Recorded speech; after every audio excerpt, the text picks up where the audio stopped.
Le confort dans l'habitat avec Promotelec. Bonjour, bienvenue à tous, bienvenue dans Le confort dans l'habitat, une émission préparée avec l'équipe de l'association Promotelec.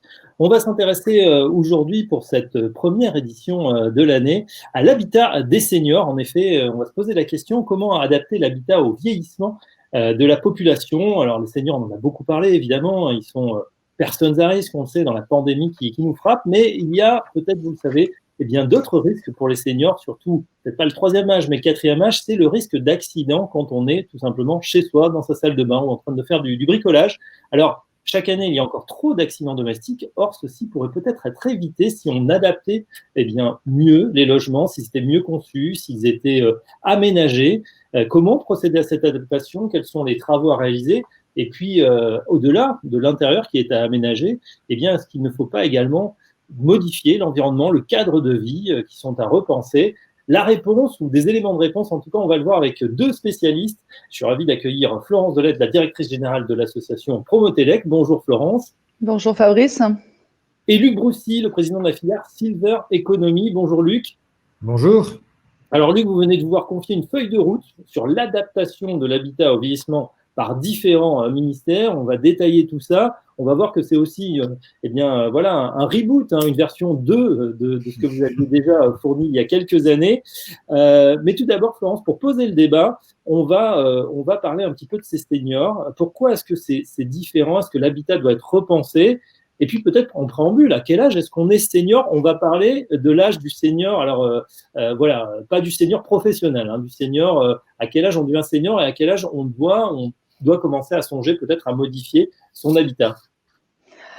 Bien, il y a plusieurs âges en effet, puis je dirais qu'aussi il y a plusieurs conditions physiques ou conditions psychologiques. Mais on peut dire qu'à partir de 70 ans, il est important de repenser son logement parce que on a peut-être des habitats qui ne sont pas adaptés. Adaptés à quoi? Adaptés au fait que nous regardons pas vraiment bien en marchant et donc du coup il nous faut des sentiers lumineux, des chemins lumineux, que nous pouvons glisser sans avoir l'alerte, l'agilité que nous avons quand nous sommes plus jeunes dans la salle de bain.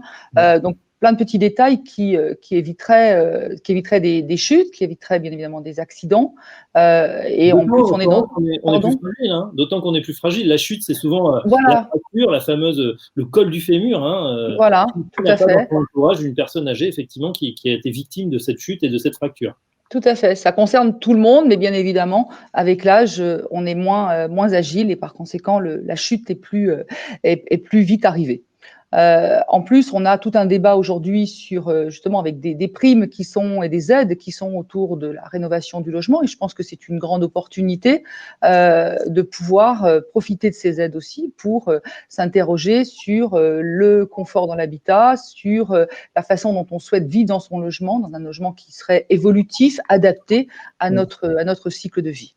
Alors justement, on va voir ça. Luc Broussy, donc justement, vous qui connaissez bien, président de la filière nationale Silver Economy, vous venez de vous voir confier par Brigitte Bourguignon, ministre déléguée chargée de l'autonomie, Emmanuel Vargon, ministre délégué au logement, et Jacqueline Gouraud, ministre de la cohésion des territoires, une feuille de route sur l'adaptation de l'habitat au vieillissement. Et c'est bien de ça qu'il s'agit, c'est d'essayer, vous le dites, l'enjeu c'est de conserver nos seniors dans leur habitat, là où finalement ils se sentent le mieux. C'est-à-dire que vous avez raison, il faut rendre possible ce qui est souhaitable. Quand on interroge les Français, surtout évidemment dans une année frappée par la crise sanitaire et frappée surtout par le nombre de décès en EHPAD, eh bien, plus que jamais, les Français ont envie de vieillir chez eux. Ça, c'est un souhait. Et tous les sondages montrent depuis des années ce souhait massif, quasi unanime, je veux vieillir chez moi. Mais ce n'est pas tout de le souhaiter. Encore faut-il tirer les conséquences en matière de politique publique de ce désir des Français de vieillir chez soi. Voilà, la mission qui m'est confiée, vous l'avez dit, par 3 ministres, elle consiste au fond à répondre à cette question. Comment rendre possible le plus longtemps la vie à domicile quand on avance en âge?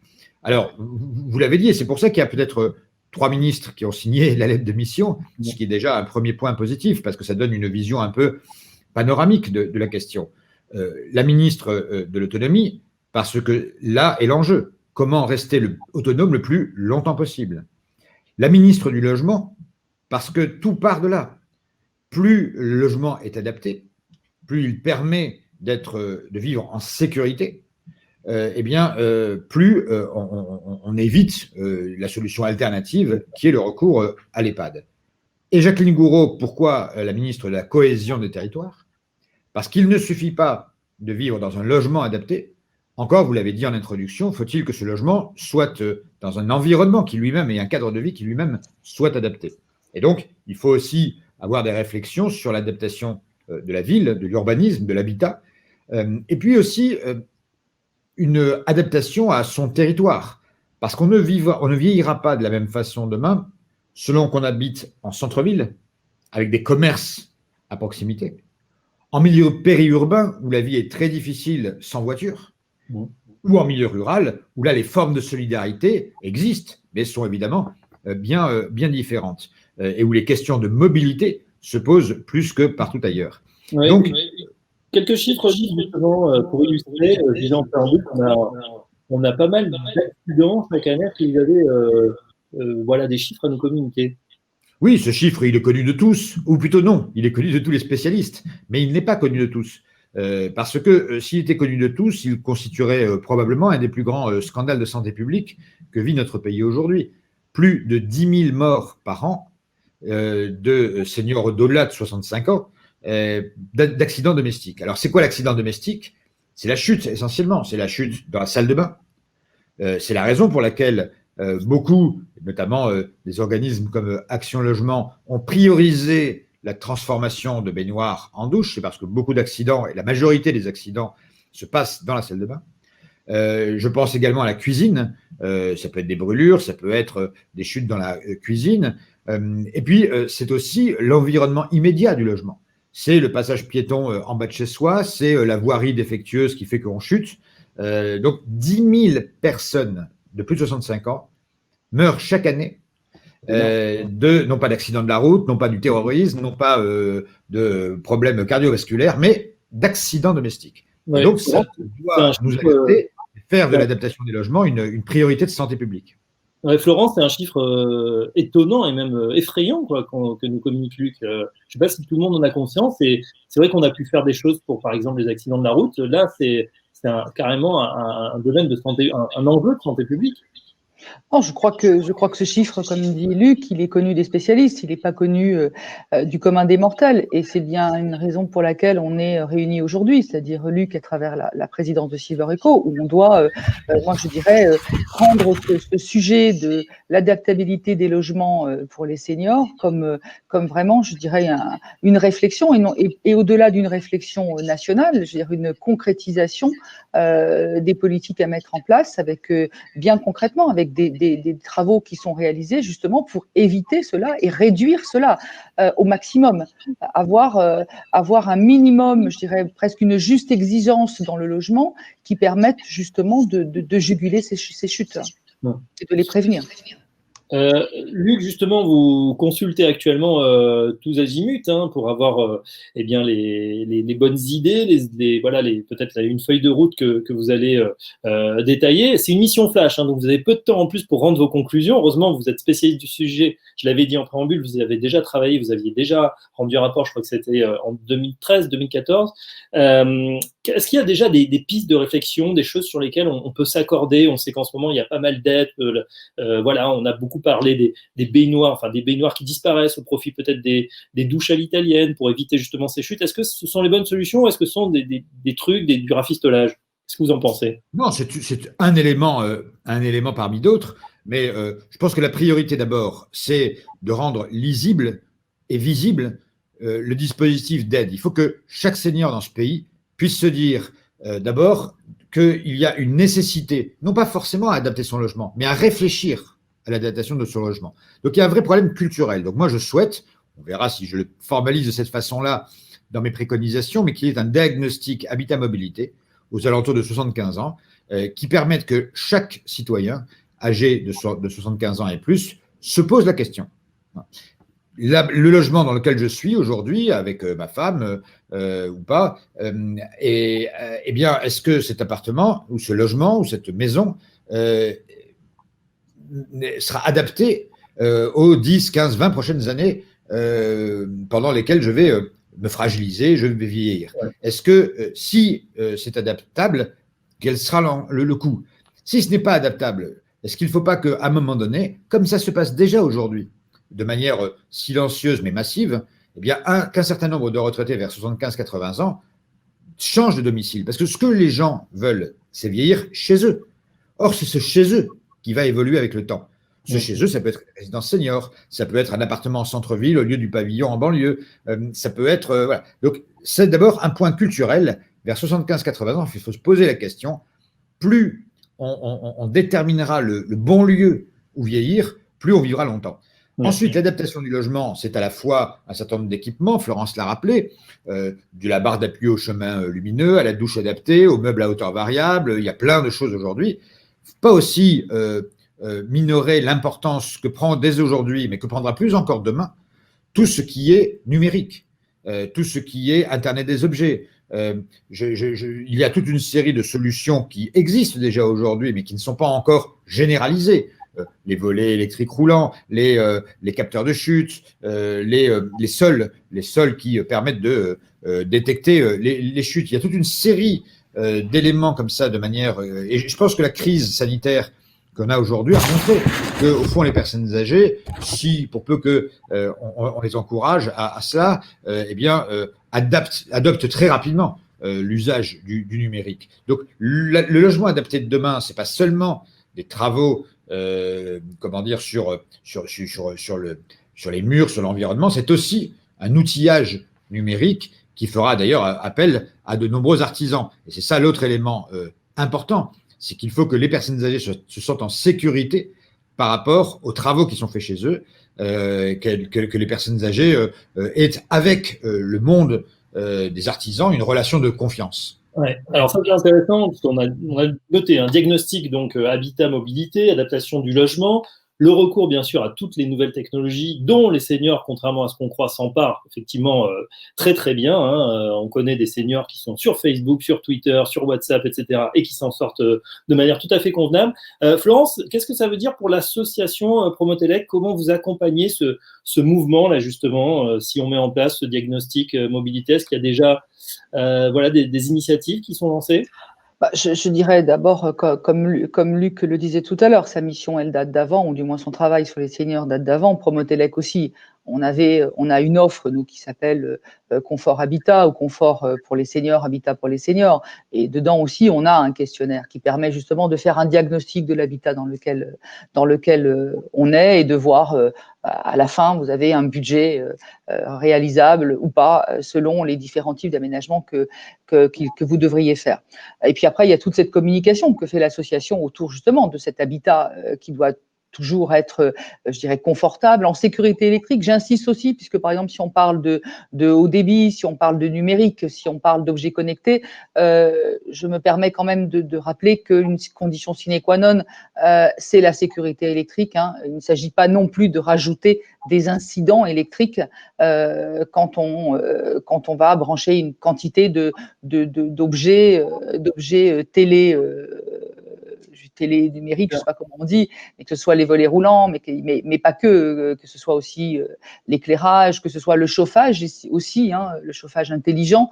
Donc tout ça à la base, de toute façon, il faut une sécurité électrique. Donc vous voyez, c'est un tout. On est déjà nous bien avancés depuis des années. Depuis des années sur ce sujet. Puis je voulais ajouter aussi une chose, on est dans un côté curatif, on est dans l'information, donc de faire prendre conscience aux seniors, mais pas que, c'est-à-dire il y a l'aspect aussi préventif, c'est-à-dire qu'il faut aussi, même si on a 40 ans, se projeter et peut-être faire au fur et à mesure les aménagements nécessaires pour bien vivre plus tard. Donc, il y a deux choses. Il y a un curatif, et le curatif, moi, j'ai un chiffre aussi qui est assez éloquent, qui provient de l'ANA, qui dit que plus de 2 millions de logements ne sont aujourd'hui absolument pas adaptés aux seniors, alors aux seniors de plus de 70 ans. Donc c'est un sujet quand même qui est important, un chiffre qui est important. Après, il peut y avoir des petites anomalies. Il ne s'agit pas de faire la grande rénovation, mais il y a quand même un gros nœud dur là qui est ces 2 millions de logements. Et puis après, il y a la prévention et le curatif, mais aussi surtout l'information et je dirais aussi une certaine homogénéité de l'information, c'est-à-dire un rassemblement de l'information, parce qu'aujourd'hui, on a toute une panoplie et je pense qu'on peut se perdre aussi dans cette jungle d'informations et notamment quand on communique sur les rénovations et c'est vrai qu'on a fait pas mal de focus sur la salle de bain et notamment les douches à l'italienne, mais comme disait Luc tout à l'heure, il n'y a pas que cela. Ouais, Luc, justement, vous avez une anecdote là-dessus, une histoire réelle sur douche à l'italienne qui n'est pas forcément ce dont tout le monde a besoin. Non, on a probablement besoin des douches à l'italienne. Non, je racontais récemment que quand on a les ministres Brigitte Bourguignon justement et Emmanuel Vargon, nous sommes allés à Dijon le jour où on annonçait le lancement de ma mission et on est allé visiter un logement d'une dame qui venait dans le parc Action Logement, qui venait justement de voir sa baignoire remplacée par une douche. Et donc elle était très contente, très bien, donc tout le monde applaudissait. Sauf qu'ensuite, elle a indiqué qu'elle avait un autre besoin, c'est qu'elle avait le plus grand mal manuellement à ouvrir son volet électrique. Donc, du coup, effectivement, qui s'ouvrait encore plus, au contraire de manière manuelle. Il n'était justement ni électrique, ni à télécommande. Bon, et voilà. Et donc, les ministres sont sortis de l'appartement en disant c'est bien la baignoire, mais elle a aussi besoin de cela. Donc, c'est pas l'un contre l'autre, c'est l'un et l'autre. C'est-à-dire qu'il y a toute une série d'éléments qui sont de nature, au fond, à aider les personnes âgées, mais à aider tout le monde. Parce que vous voyez bien que quand on met un système plus facilitateur d'ouverture des volets, je veux dire, ça sert quel que soit son âge. Et donc, ce design for all, comme on dit en termes techniques, c'est-à-dire faire en sorte que ce qui est bienveillant pour les personnes âgées le soit pour l'ensemble de la population. Moi, je suis myope comme une taupe. Quand j'arrive à la gare de Lyon, j'ai le plus grand mal parfois à voir les panneaux s'afficher parce que c'est écrit en tout petit. Ce qui est gênant pour moi, jeune homme myope, l'est a fortiori pour une personne âgée qui prend les transports. Donc, c'est ça, je crois que la silver economy, c'est ça qui la caractérise, je crois, c'est qu'à la fois, c'est une économie de l'innovation et en même temps une économie de la bienveillance. Ah bon, c'est une bonne conclusion. Il nous reste quelques minutes quand même. On voit, ça c'est intéressant parce que quand on parle des rideaux électriques, par exemple, on est à l'âge zéro de la domotique. C'est vraiment quelque chose qui existe maintenant depuis 15 ou 20 ans. Vous parliez tout à l'heure justement de choses plus avancées dans l'Internet des objets. C'est en termes de quoi? De sécurité. On voit maintenant, on pourrait avoir des choses connectées qui pourraient déceler justement une chute ou une difficulté pour une personne âgée.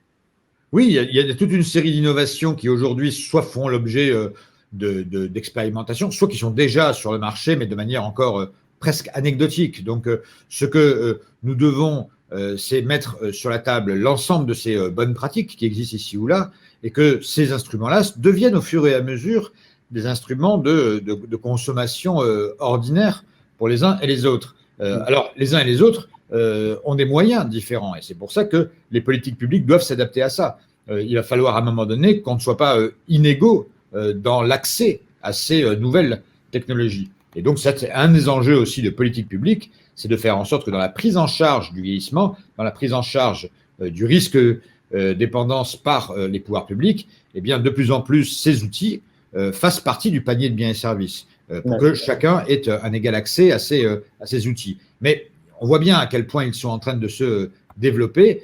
Moi, au fond, ma mission, elle se résume aussi à un moment donné à regarder ce qui existe aujourd'hui, ce qui est bien, et surtout de regarder comment on peut démultiplier les bonnes solutions. Comment ce qui apparaît ici ou là comme des bonnes pratiques peuvent devenir des pratiques généralisables partout sur le territoire. Très bien. En tout cas, merci Luc d'avoir partagé avec nous voilà, déjà les premières idées qui vont se dégager. On attend le compte rendu de la mission avec impatience. Florence, je vous laisse le mot de la fin sur cette édition spéciale Habitat des seniors. On l'a compris, vous préconisez effectivement plus le préventif aussi que le curatif. Il faut arriver à se projeter quand même si on est jeune, voilà, et même très jeune, 35, 40 ans, pour quand on sera plus en situation peut-être de le faire? Non, je crois qu'il y a les deux. Il y a les deux à avoir. Par contre, il faut bien commencer aussi par quelque chose. Donc moi, je me permets juste de rappeler que le préventif est important aussi, puisque sinon, on va se retrouver 30 ans plus tard à la même situation qu'aujourd'hui. Donc autant prévenir les choses. Je pense sincèrement qu'on est, en plus avec 3 ministres qui sont impliqués, je pense que on a compris l'ampleur du sujet et ses impacts. Maintenant, je pense qu'il y a aussi de la communication à faire, de l'information auprès d'une part de cette tranche de population, mais également aussi de leurs proches, des aidants aussi, des collectivités locales, etc., pour pouvoir justement qu'elles en prennent ça un bras le corps et que ce sujet soit, je le disais il y a encore quelques temps, pris comme une autre politique qui a lieu en ce moment même sur la transition énergétique. En plus, il y a des liens avec notamment la rénovation, la performance énergétique, etc., des logements. Donc, je pense qu'on a tous un devoir de citoyen qui est d'aider aussi nos seniors, de contribuer à l'amélioration de l'habitat et à leur bien-être aussi dans leur logement pour qu'ils vivent. Luc le rappelait tout à l'heure, hein, on a plus de 60% de gens qui veulent garder leur logement et surtout ne pas aller dans une maison de retraite. Donc, il y a un thème majeur sur lequel on doit, et c'est ce qu'on fait avec Luc, mais aussi avec d'autres acteurs, d'autres entreprises dans ce domaine pour justement produire quelque chose qui permette là de faire prendre conscience à tout le monde que c'est maintenant qu'il faut agir et pas seulement des mots, mais aussi en réalisation. Voilà, garder les seniors dans leur habitat, puisque c'est là où ils veulent aller. En tout cas, c'est bien plus sympathique que l'EHPAD, surtout en pleine pandémie. Un grand merci à vous deux, Florence Delette, donc directrice générale de l'association Promotelec. Merci Luc Broussy, président de la filière Silver Economy. Je vous donne rendez-vous dès le mois prochain pour un nouveau numéro du Confort dans l'habitat. Très bonne journée à tous et à bientôt. Le Confort dans l'habitat, retrouvez cette émission en podcast sur l'appli Radio Imo et sur le site promotelec.com.